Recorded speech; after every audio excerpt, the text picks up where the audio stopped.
முற்கால சோழ பேரரசின் தலைநகரமாக புகழ் பெற்றது உறையூர். இந்த இடம் உரந்தை, கோழி, வாரணம், முக்கீசபுரம், வாசபுரி போன்ற பல பெயர்களால் அழைக்கப்பட்டது.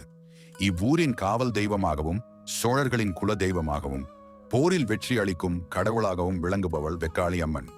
உறையூர் ஒரு காலத்தில் மாளிகைகள், கோபுரங்கள், பண்டைய வீதிகள் அனைத்தும் குவிந்த மாமரை நகரமாக இருந்ததாக வரலாறு கூறுகிறது. அங்கே நகரின் வடபகுதியில் வெட்ட வெளியில் வானமே கூரையாக அம்மன் அருள் பாலித்து வந்தாள். ஒரு காலத்தில் உறையூரில் வாழ்ந்த சாரமா முனிவர் அரிய வகை மலர்களை கொண்டு ஒரு அழகிய நந்தவனத்தை உருவாக்கினார். அந்த தோட்டத்தில் மலர்ந்த புது மலர்களை தினமும் மாலைகளாக செய்து அருகில் இருந்த தாயுமான சுவாமிக்கு பக்தியுடன் அர்ப்பணித்து வந்தார்.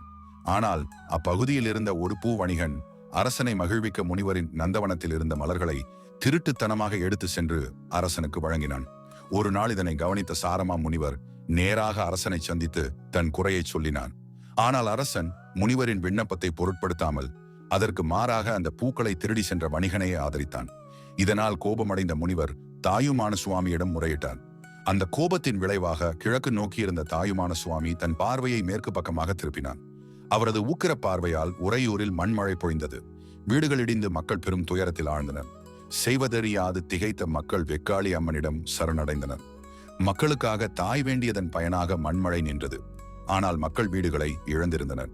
அவர்களின் துயரம் கண்டு கருணை கொண்ட வெக்காளி அம்மன், என் மக்கள் வீடுகள் பெறும் வரை நானும் திறந்த வெளியில் வானமே கூரையாக வாழ்வேன் என்று சபதமிட்டார். அந்த சபதத்துக்கிணங்க இன்று வரை கோயிலுக்கு விமானமோ விதானமோ அமைக்கப்படவில்லை.